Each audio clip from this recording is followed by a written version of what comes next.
দেখেন, আজকে খুব সিরিয়াস বিষয়ে আমি কথা বলবো।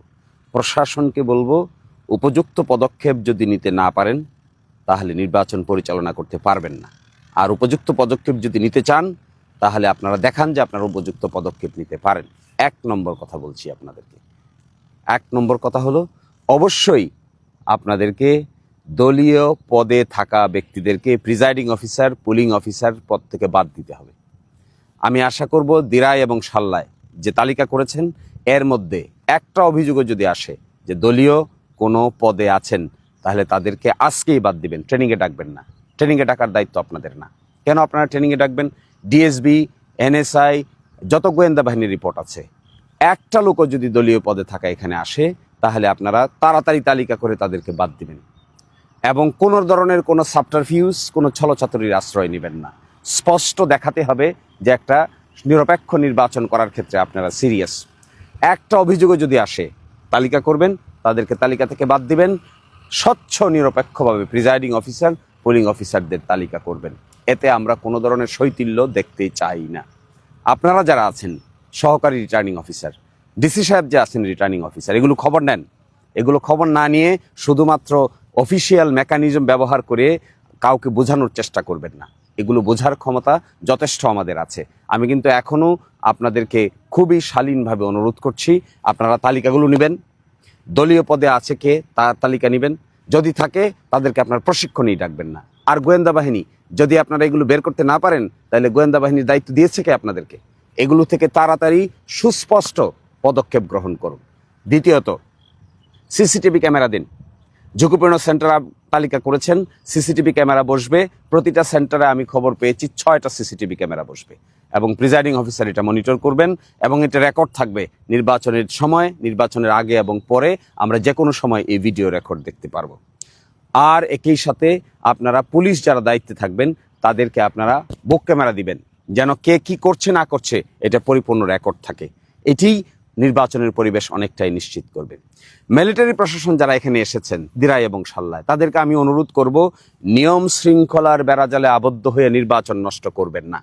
সত্যিকার অর্থে যদি নির্বাচন সঠিকভাবে পরিচালনা করার জন্য আপনারা এখানে এসে থাকেন, ঝুঁকিপূর্ণ সেন্টারগুলোতে নির্বাচন অনুষ্ঠানের 3 দিন আগে মিলিটারি ডিপ্লয়মেন্ট করবেন। আপনাদের লোকসংখ্যা কম আছে তা আমি জানি, কিন্তু ঝুঁকিপূর্ণ সেন্টারের সংখ্যা কিন্তু বেশি না। এই ঝুঁকিপূর্ণ সেন্টারগুলোতে অন্ততপক্ষে 3 জন সেনা সদস্যদেরকে আপনারা এখানে মোতায়েন করবেন। স্ট্রাইকিং ফোর্সে দূর থেকে যাবেন। কে আপনাদেরকে খবর দিবে? কখন খবর দিবে? কখন আপনারা যাবেন? এটা দুর্গম এলাকা, এক জায়গা থেকে আরেক জায়গায় যেতেই সময় চলে যায়। ফেরি পারাপার আছে, গোদারা পারাপার আছে। এগুলোকে আপনারা আমাকে কেউ কেউ বলেছেন সাবস্টেশন করবেন, করেন সাবস্টেশন। সাবস্টেশন করাতে আমাদের কোনো আপত্তি নেই। আপনারা একটা সেন্ট্রাল স্টেশন করেন, সাবস্টেশন করেন। এরপরে এই অঞ্চলের মিলিটারি কমান্ডিং দায়িত্বে যারা আছেন তাদের দৃষ্টি আকর্ষণ করছি আমি। আপনারা যারা শান্তিগঞ্জ থেকে এগুলো নিয়ন্ত্রণ করার জন্য আসছেন, শান্তিগঞ্জ থেকে দেখবেন। দিলাই থেকে যারা নিয়ন্ত্রণ করতে আসছেন সেই মিলিটারি কমান্ডার দিলাই থেকে দেখবেন। সাল্লা থেকে যে নিয়ন্ত্রণ করতে আসছেন সেই মিলিটারি কমান্ডার সাল্লা থেকে দেখবেন বলে আমি আশা করি। আপনারা সাবস্টেশন বানান, আমাদের কোনো আপত্তি নাই। কিন্তু ঝুঁকিপূর্ণ বা অতিরিক্ত ঝুঁকিপূর্ণ হিসেবে অল্প কয়েকটা সেন্টার আপনারা তালিকাভুক্ত করেছেন। ওই সেন্টারগুলোতে অন্তত 2 জন 3 জন মিলিটারি হলেও নির্বাচন অনুষ্ঠানের 2 দিন আগ থেকে, অর্থাৎ 10 তারিখ সকাল 7:30টা থেকে আপনারা সেখানে অবস্থান গ্রহণ করুন। আপনাদের এই ঝুঁকিপূর্ণ সেন্টারগুলোতে অবস্থান গ্রহণ করার মেসেজ সারা দিরাই সাল্লায় ছড়িয়ে যাবে যে নির্বাচন সঠিক অনুষ্ঠান করার ক্ষেত্রে আপনারা really sincere, really you are sincere. বিভিন্ন জায়গায় বেশ কিছু থ্রেটের ঘটনা আসছে। আমি জানি না, সহকারী রিটার্নিং অফিসার যিনি আছেন, 2 থানার 2 টিওনো সাহেব আছেন, ওসিরা আছেন, আপনারা অভিযোগ দিলে ব্যবস্থা নেবেন এই কথা বলে থাকেন। আপনাদের যে মনিটরিং টিম আছে, আপনাদের যে ম্যাজিস্ট্রেসি ক্ষমতা আছে, ম্যাজিস্ট্রেসি ক্ষমতা ব্যবহার করেন না কেন? সুমোটো দায়িত্ব পালন করেন না কেন? কে যে আপনার বাড়িতে খালি বারবার অভিযোগ দায়ের করবে? কারণ মানুষের কোনো কাজ নাই যে বারবার গিয়ে আপনার বাড়ি থেকে অভিযোগ দায়ের করবে তারপরে আপনি পদক্ষেপ নেবেন? জানেন না, যারা থ্রেট দেয়, যারা থ্রেটের রাস্তা অবলম্বন করে, তাদের নাম প্রকাশ করতে মানুষ আশঙ্কাবোধ করে, শঙ্কাবোধ করে, আপনারা সুমোটো পদক্ষেপ গ্রহণ করেন।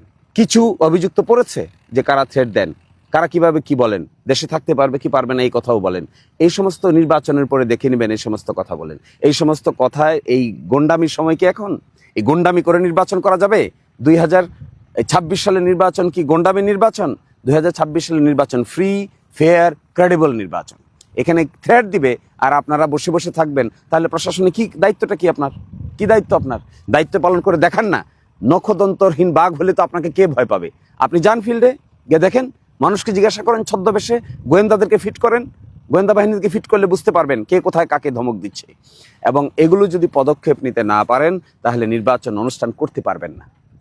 কত স্পষ্ট, নির্বাচন করতে চান, নির্বাচন করার মতো করবেন। নির্বাচন করার ক্ষেত্রে আপনি কোনো ধরনের কোনো ছলচাতুরির আশ্রয় নিজেও নেবেন না, কাউকে নিতেও দিবেন না। আমার পক্ষ থেকে কোনো ব্যক্তি যদি কখনো এই সমস্ত কাজের সঙ্গে জড়িত থাকে, পদক্ষেপ নিন, শাস্তি দিন। আমি আপনাদেরকে সেই শাস্তি দেওয়ার ক্ষেত্রে অবশ্যই কার্যকরী ভূমিকা পালন করব। আমি আপনাদেরকে সাহায্য করব। অপর পক্ষে এইরকম কাজ যদি কেউ করে থাকেন তাদের বিরুদ্ধে নেন। কয়েকটি কাজ আজকেই পদক্ষেপ নেন। এক, প্রিজাইডিং অফিসার, পুলিং অফিসারের তালিকাটা দেখেন, সাথে নেন। একজন ব্যক্তির বিরুদ্ধেও যদি রাজনৈতিক সংশ্লিষ্টতার অভিযোগ থাকে তাকে বাদ দেন, স্পষ্ট করে বাদ দেন। আমরা চাই না, তাদের কোনো দলেরই চাই না। সেকেন্ড, সিসিটিভি ক্যামেরা এস্টাবলিশমেন্ট করেন। আমি জানি সরকার বাজেট দিয়েছে, করার কথা। থার্ড, বুক ক্যামেরা দেন পুলিশকে। ফোর্থ, মিলিটারি প্রশাসনের সঙ্গে বসেন, সমন্বিত, ঠেলা ধাক্কা করবেন না। একজন আরেকজনকে বলবেন না এটা তার দায়িত্ব, আরেকজন আরেকজনকে বলবেন এটা তার দায়িত্ব। No, this is your coordinated effort. Government is government. গভর্নমেন্টের একটা department cannot blame another department. বলতে পারেন না military is also under government, military is also under government, civil administration also under government. আপনারা যেগুলোকে, আমি ডিসি সাহেবকে বলবো আপনি রিটার্নিং অফিসার, আপনি এইভাবে পাশ কাটিয়ে যাবেন না। আপনি সুনির্দিষ্ট পদক্ষেপ নিয়ে বলেন ঝুঁকিপূর্ণ সেন্টারগুলোতে আপনারা মিলিটারি 3 দিন আগে থেকে 2 দিন আগে থেকে দিবেন। বাস, that is what is the environment. এটি না হলে সঠিক নির্বাচন করতে পারবেন না। আশা করি দ্রুত পদক্ষেপ নেবেন, কারোর জন্য অপেক্ষা করবেন না, কারো দিকে তাকাবেন না। প্রশাসনের মতো করে নিউট্রাল ভূমিকা পালন করবেন, এই প্রত্যাশায় আজকের মতো এখানেই বিদায় নিচ্ছি। আল্লাহ হাফিজ।